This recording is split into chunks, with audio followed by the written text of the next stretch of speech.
రకాలోకంకి స్వాగతం. నిన్న మొన్నటి దాకా ఇండియా ఔట్. భారతదేశం మా దేశాన్ని వదిలిపెట్టి వెళ్ళిపోవాలి. భారతీయ సైనికులు మమ్మల్ని వదిలిపెట్టి వెళ్ళిపోవాలి. మా దేశం ఖాళీ చేయాలి అని చెప్పినటువంటి మాల్దీవ్స్ ఇప్పుడు ఆర్థికంగా ఖాళీ అయిపోతోంది. ఖజానా ఖాళీ, అప్పులు తీర్చే పరిస్థితి లేదు. అప్పులు తీర్చే పరిస్థితి లేక తన దేశంలో ఉన్నటువంటి అనేక ద్వీపాలలో ఒక ద్వీపాన్ని, అది అత్యంత ముఖ్యమైనటువంటి ద్వీపాన్ని, రాజధాని మాలేకి అత్యంత సమీపంలో ఉండేటటువంటి ఒక ద్వీపాన్ని చైనాకు లీజుకి ఇచ్చేసింది. హంబన్టోటాని శ్రీలంక నుంచి ఏ రకంగా తీసుకున్నారో అలాగే ఈ మాలేకి దగ్గరగా ఉన్నటువంటి ద్వీపము ఇప్పుడు చైనా లీజుకు వెళ్ళిపోయింది. చైనా అక్కడ తన సిగ్నలింగ్ టవర్ పెడుతుంది, తన లిజనింగ్ డివైజెస్ పెడుతుంది. హిందూ మహాసముద్ర జలాలు, అరేబియా సముద్ర జలాలలో తన ఆధిపత్యాన్ని నిలుపు చేసుకునేందుకు ప్రయత్నిస్తుంది. తన స్పై షిప్స్ని అక్కడ మోహరిస్తుంది.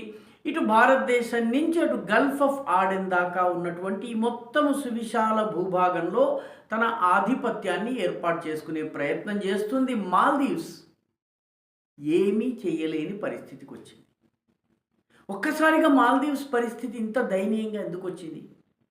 మాల్దీవ్స్ చైనా నుంచి 35 కోట్లు భారతీయ రూపాయల లెక్కలో, డాలర్ల లెక్క కాకుండా ఇండియన్ రూపీ లెక్కలో చెప్తున్నాను, 35 crores వరకు అప్పు తీసుకుంది. అప్పు తీర్చలేని పరిస్థితిలో ఉంది. కారణం ఏంటి? ఆ దేశానికి టూరిజం పడిపోయింది. టూరిజం ఎందుకు పడిపోయింది? భారతీయులు వెళ్ళడం మానేశారు. ఇప్పటి వరకు టికెట్లు ఉన్నటువంటి వాళ్ళు టికెట్లు క్యాన్సిల్ చేసుకుంటున్నారు. కొత్త బుకింగ్స్ లేవు. సో మాల్దీవ్స్లో ఉన్నటువంటి హోటల్ ఇండస్ట్రీ కుప్పకూలిపోయింది. ఆ దేశపు ప్రధాన ఆర్థిక ఆదాయ వనరైనటువంటి టూరిజం పూర్తిగా నేలమట్టం అయిపోయింది. దాంతో దేశపు ఆదాయం పడిపోయింది. చైనాకు చెల్లించాల్సినటువంటి బకాయిలు, మాల్దీవ్స్ బడ్జెట్లో 42% చైనాకి బకాయి, అది చెల్లించలేని పరిస్థితి. ద్వీపాన్ని కోల్పోయింది. ఐఎంఎఫ్ దగ్గరికి రుణం కోసం వెళ్ళింది.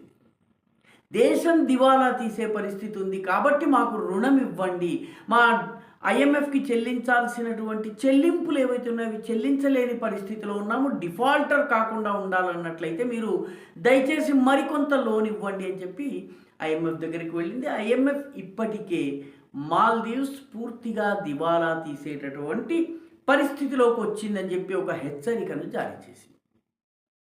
2 నెలల క్రితము అంత ఆరోగ్యవంతంగా కనిపించినటువంటి మాల్దీవ్స్ హఠాత్తుగా క్యాన్సర్ పేషెంట్ ఏ రకంగానైతే కుచించుకుపోతూ వస్తాడో, బలహీనపడుతూ వస్తాడో, అలా 2 నెలల్లో ఎందుకు బలహీనపడింది? పూర్తి భారత వ్యతిరేకత కారణంగానే మాల్దీవ్స్ ఈ దెబ్బతిన్నది. భారత వ్యతిరేకత మాత్రమే కాదు, చైనా అతననేదో కాపాడుతుంది అని చెప్పి భారతదేశపు ప్రేమాలింగనాన్ని వదిలిపెట్టుకుని చైనాకి సంబంధించినటువంటి భల్లూకపు కౌగిలిని స్వీకరించింది. భల్లూకపు కౌగిలి, ధృతరాష్ట్ర కౌగిలి ఒకటే పిండి పిప్పి చేసేస్తాయి, మొత్తం సర్వనాశనం అయిపోయేలా చేస్తాయి. ప్రస్తుతం అదే జరుగుతుంది. భారతదేశము దశాబ్దాల కొద్దీ మాల్దీవ్స్కి సాయం చేస్తూ వచ్చింది. మాల్దీవ్స్లో తాగునీటి సమస్య వచ్చింది ఒకానొక సమయంలో. వాళ్ళకు ఉన్నటువంటి ఏకైక వాటర్ ప్యూరిఫైయర్ ప్లాంట్ చెడిపోతే ఇండియా నుంచి భారతదేశం నుంచి విమానాల మీదుగా మంచినీళ్ళని తీసుకువెళ్ళి వాళ్ళకు సరఫరా చేయడం జరిగింది. మరమ్మతులు పూర్తయ్యేంత వరకు ఆ దేశంలో నీటి కొరత లేకుండా చూడటం జరిగింది.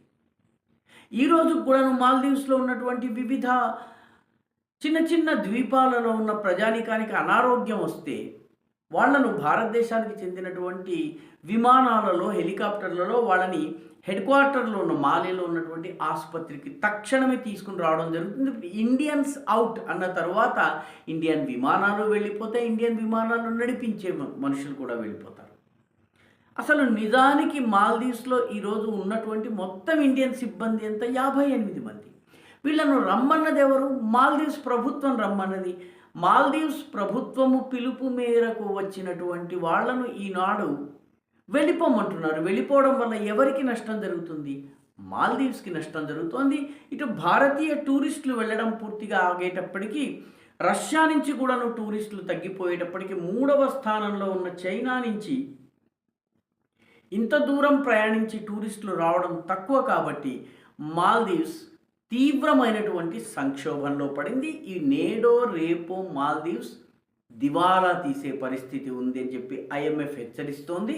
ఐఎంఎఫ్ హెచ్చరికకి అనుగుణంగా మాల్దీవ్స్ కూడా ఇప్పుడు ఏం చేయాలో తెలియలేదు. చివరికి పరిస్థితి ఏ రకంగా వచ్చిందంటే దేశాధ్యక్షుడు మహమ్మద్ మొయిజుకి వ్యతిరేకంగా పార్లమెంటు నిలబడింది.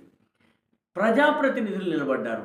వీళ్ళందరూ కూడాను మార్చిలో ఎన్నికలు జరిపించడం కాదు, ముందు ఆర్థిక సంక్షోభాన్ని గట్టెక్కించమని చెప్పి పిలుపునిచ్చారు.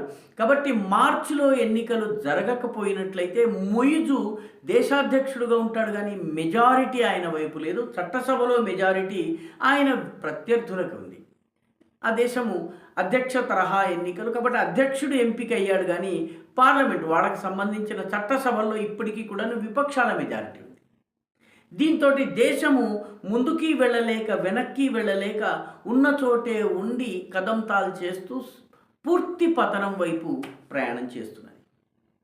మాల్దీవ్స్ని కాపాడడం ఈనాడు చాలా కష్టమైంది. చైనా అప్పులైతే ఇస్తున్నది, కానీ అప్పులకు పరిహారంగా ఒక్కొక్క ద్వీపాన్ని నెమ్మదిగా తినేస్తోంది, ఒక్కొక్క ద్వీపాన్ని తన కబ్జాలోకి తీసుకుంటోంది. మాల్దీవ్స్ సార్వభౌమత్వము పూర్తిగా దెబ్బతినేటటువంటి పరిస్థితి వస్తోంది. మొత్తం మీద భారతదేశానికి దూరం అవ్వడం వల్ల, భారతదేశాన్ని శత్రువుగా భావించటం వల్ల 2-3 నెలల్లోనే మాల్దీవ్స్ దివాలా తీసే పరిస్థితికి వచ్చింది. ఐఎంఎఫ్ దగ్గర డిఫాల్టర్ అయ్యే పరిస్థితి వచ్చింది. దివాలా తీయకుండా ఉండాలన్నట్టయితే కొత్త రుణం కావాలని ఐఎంఎఫ్ని అడిగే పరిస్థితి వచ్చింది. చైనా నుంచి తీసుకున్న రుణాలు చెల్లించలేక ద్వీపాలను వదులుకునేటటువంటి దుస్థితికి వచ్చింది. ఇన్నేళ్ల భారతదేశపు చెలిమిలో ఒక్కసారి కూడా మాల్దీవ్స్కి కోవిడ్ దగ్గర నుంచి అంతకు ముందు సహాయం వరకు అన్ని రకాల సహకారం భారతదేశం నుంచి అందింది. భారతదేశం పరిహారంగా ద్వీపాలను కబ్జా చేయటమో లేకపోతే భూముల్ని కబ్జా చేయటమో చేయలేదు. ఇప్పుడు మాల్దీవ్స్ అవన్నిటినీ కోల్పోయేటటువంటి దుస్థితికి వచ్చింది. మాల్దీవ్స్ దివాలా తీసిందన్న వార్త త్వరలో వచ్చినా కూడా మనము ఆశ్చర్యపోనక్కర్లేదు. ఎందుకంటే భారతీయ టూరిస్టులు వెళ్ళడం మానేశారు. సినిమా షూటింగ్ అక్కడ జరగడం ఆగిపోయినాయి. సల్మాన్ ఖాన్ వంటి నటులైతే అసలు మాల్దీవ్స్ అక్కర్లేదు, లక్షద్వీప్కి వెళ్దాం, మన దేశంలోనే ఉంది అద్భుతమైనటువంటి చోటు అని చెప్పి చెప్పడం జరిగింది. మొత్తం మీద క్విట్ ఇండియా, ఇండియా క్విట్ అన్నటువంటి నినాదము చిట్ట చివరికి మాల్దీవ్స్ దివాలా తీసే దగ్గర దాకా వచ్చింది. మోదీని విమర్శించినటువంటి మాల్దీవ్స్ ఇప్పటి వరకు మోదీ మాల్దీవ్స్ అన్న పేరు ఉచ్చరించలేదు, కానీ మాల్దీవ్స్ ఈనాడు దివాలా తీసే స్థితికి వచ్చేసింది.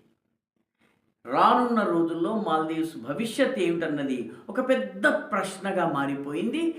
ఏ దుర్వార్త వినాల్సి వస్తోందని మాల్దీవ్స్ ప్రజలు ఇప్పుడు ఆందోళన చెందుతున్నారు. ఈ వీడియో మీకు నచ్చినట్టయితే లైక్ చేయండి, షేర్ చేయండి, ఈ ఛానల్కు సబ్స్క్రైబ్ చేయండి, మీ అభిప్రాయాన్ని కమెంట్ల రూపంలో తప్పనిసరిగా పంపించండి.